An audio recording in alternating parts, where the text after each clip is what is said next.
আসসালামু আলাইকুম সবাইকে ওয়েলকাম করছে যুবরাজ খান আবির। আশা করি সবাই ভালো আছেন, বাট রিয়াল মাদ্রিদ সাপোর্টার যারা আছেন তাদের মনটা ভালো নাই। এবং গতকালকে রাতে চ্যাম্পিয়ন্স লিগের কোয়ার্টার ফাইনালে ইমিরেটস স্টেডিয়ামে আর্সেনালের কাছে যে বড় একটা ধাক্কা রিয়াল মাদ্রিদ খেলো, সেই ধাক্কাতে আসলে রিয়াল মাদ্রিদ সাপোর্টাররা, ইভেন দো আমিও আসলে ভালো নাই, খুব বাজে একটা রাত পার করছে, খুব বাজে একটা ম্যাচ ছিল রিয়াল মাদ্রিদের আর্সেনালের ঘরের মাঠে, এবং বাজে একটা অনুভূতি, বাজে একটা experience. Real Madrid UEFA champion লিগের সর্বশ্রেষ্ঠ দল, এখানে কোনো সন্দেহ নাই, এবং তারা সবসময় দাপট দেখায়, সেটাও সন্দেহ নাই। কিন্তু একটা দল রেগুলারলি কনসিস্টেন্টলি ভালো করবে, এটা তো আসলে কোনো কথা না। খোঁচা কারা মারা জানেন? যাদের কোনো আসলে লাজ লজ্জা নাই, যাদের কিছু নাই, তারাই আসলে খোঁচা মারে। রিয়াল মাদ্রিদকে 3টা গোল খাইতে পারে না আর্সেনালের কাছে? অবশ্যই পারে, কেন পারে না? রিয়াল মাদ্রিদের এই সিজনটা যদি দেখি, তাহলে ওভারঅল দেখবেন যে রিয়াল মাদ্রিদ এই সিজনটাতে কোনো সময় কনসিস্টেন্টলি পারফরমেন্স করতে পারে নাই। কারণ কিভাবে করতে পারবে? বাজে বাজে বাজে বাজে ডিসিশন দিছে, রেফারি কার্ড দিছে, বাজে বাজে পেনাল্টি দিছে, at the same time maximum player গুলো ইনজুরিতে। সো রিয়াল মাদ্রিদ রেজাল্ট নিজেদের পক্ষে নিয়ে আসবে কিভাবে? সো টোটাল সিজন জুড়ে একটা বাজে একটা ইম্প্যাক্ট পড়ছে টোটাল প্লেয়ারদের, এই যে ইনজুরি কনসার্ন, কাট কনসার্ন, এই পেনাল্টি দেওয়া, এই সবকিছু মিলে রিয়াল মাদ্রিদের বাজে একটা ইম্প্যাক্ট পড়ছে, যার কারণে অনেকগুলো ম্যাচ দেখছি আমরা, যেমন ছোট ছোট ম্যাচগুলো। সেদিন ঘরের মাঠে ভ্যালেন্সিয়ার কাছে হারলো, এর আগে আতলেটিকো বিলবার কাছে হারলো, স্পানিওলের সাথেও একটা বাজেভাবে আসলে রেজাল্ট নিয়ে আসলো। সো এই যে এই টোটাল সিজন জুড়ে যে রিয়াল মাদ্রিদ এই যে বাজে বাজে ছোট ছোট ম্যাচগুলো হারছে, এটার আঙ্গিকে আসলে রিয়াল মাদ্রিদকে নিয়ে অনেকে আসলে খোঁচা দিচ্ছে। কিন্তু আসলে আপনি কাকে খোঁচা দিচ্ছেন? আপনি খোঁচা কাকে দিচ্ছেন? একটা কথা আছে না যে চালন কয় আসলে শুইরে, যে চালন যে এতগুলো ফোড়া, এটা সমস্যা না, শুরু একটা ফোড়া, এটাই তার সমস্যা। সো রিয়াল মাদ্রিদ 15 বার চ্যাম্পিয়ন্স লিগ জিতে, লাস্ট সিজনেও চ্যাম্পিয়ন লিগ জিতছে, বা এটাও তাদেরই জিততে হবে। কেন দু একটা কি মিস হয় না? এবং আর্সেনাল কাছে 3টা খাইতে পারে না? এটা আসলে তাদের হজম হচ্ছে না। তাদের চিন্তা হচ্ছে কেন রিয়াল মাদ্রিদ হারছে। ভাই রিয়াল মাদ্রিদ হারছে আমাদের চিন্তা, আমরা রিয়াল মাদ্রিদ সাপোর্ট করি, চিন্তা আমাদের, তোমাদের না।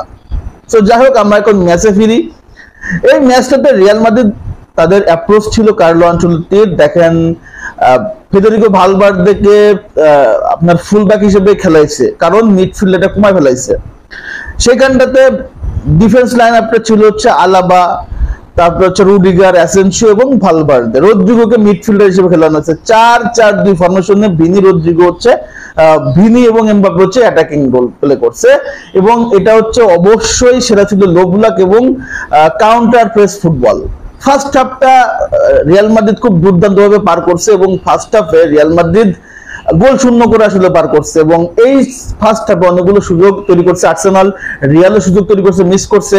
অনেকে বলতে হবে কর্তোয়া না থাকলে কতগুলো গোল খেত। আমার কথা হচ্ছে কর্তোয়া থাকবে না কেন? কর্তোয়া কি গোলকিপার না? কর্তোয়া কেন থাকবে না? লাস্ট ম্যাচটা ভ্যালেন্সিয়াতে রিয়াল মাদ্রিদ যে হারছে, কেন হারছে? ভ্যালেন্সিয়ার গোলকিপারের জন্য। গোলকিপার কি ফিরে নিয়ে আসছে নাকি? এই যে গোলকিপার যে খেলে, কর্তোয়া কি ফ্রি খেলে?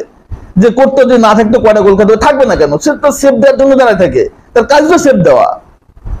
পাগলামি করার একটা পাগলামি কথাবার্তা লিমিট থাকে না, যে কর্তোয়া না থাকলে আজকে রিয়াল মাদ্রিদ কি হলো? কর্তোয়া থাকবে না কেন? কোন ব্যাক কোল মার্কা কথাবার্তা যদি কর্তোয়া না থাকতো।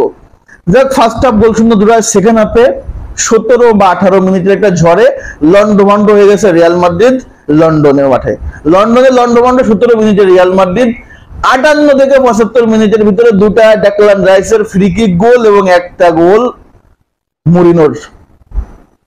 এই গোলের মাধ্যমে রিয়াল মাদ্রিদ 3-0 গোলে আসলে হেরে গেল, এবং আর্সেনালের সাথে এই যে ফার্স্ট লেগটা হারছে, এখানটাতে আসলে রিয়াল মাদ্রিদ আসলেই পিছিয়ে গেছে চ্যাম্পিয়ন্স লিগ থেকে। এবার কোয়ার্টার ফাইনালে একটা বিশাল লেভেলের কামব্যাক বা একটা বিশাল বড় রেমন্টাডা যদি না করতে পারে, তাহলে সান্তিয়াগো বার্নাব্যুতে এটা আসলে মনে করতে পারেন যে রিয়াল মাদ্রিদ, মনে না, অনেক অংশে আসলে নিশ্চিত বলাই যায় যে রিয়াল মাদ্রিদ অন্তত ছিটকে গেছে চ্যাম্পিয়ন্স লিগ থেকে। বাট যে টুর্নামেন্টের নাম চ্যাম্পিয়ন্স লিগ, যে দলটার নাম রিয়াল মাদ্রিদ এবং যে ম্যাচটার 90 মিনিট এখনো বাকি, সেটা রিয়াল মাদ্রিদের ঘরের মাঠে।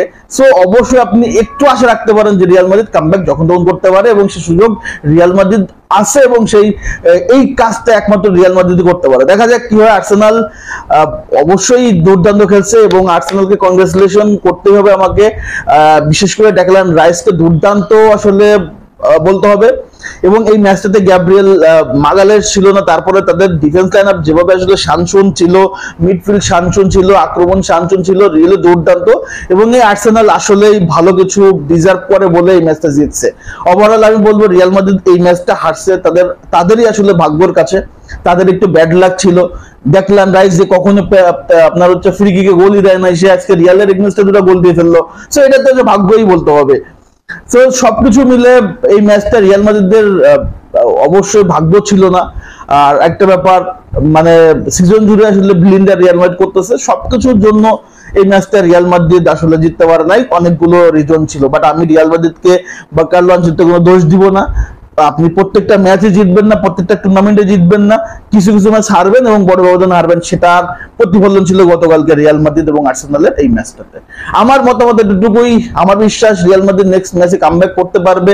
সেই কামব্যাক করার সুযোগ অবশ্যই রিয়াল মাদ্রিদের আছে এবং চ্যাম্পিয়ন্স লিগে রিয়াল মাদ্রিদের সেই কামব্যাক করার সুযোগ সবসময় থাকে। আমার মতামত এতটুকুই। আপনাদের মতামতটা কি রিয়াল মাদ্রিদ সম্পর্কে, রিয়াল মাদ্রিদ বাজে রেজাল্ট সম্পর্কে অবশ্যই কমেন্টস করে জানিয়ে দিবেন। সবাইকে আবার ধন্যবাদ জানাচ্ছি। সবাই ভালো থাকেন, সুস্থ থাকেন। আল্লাহ হাফেজ, আসসালামু আলাইকুম।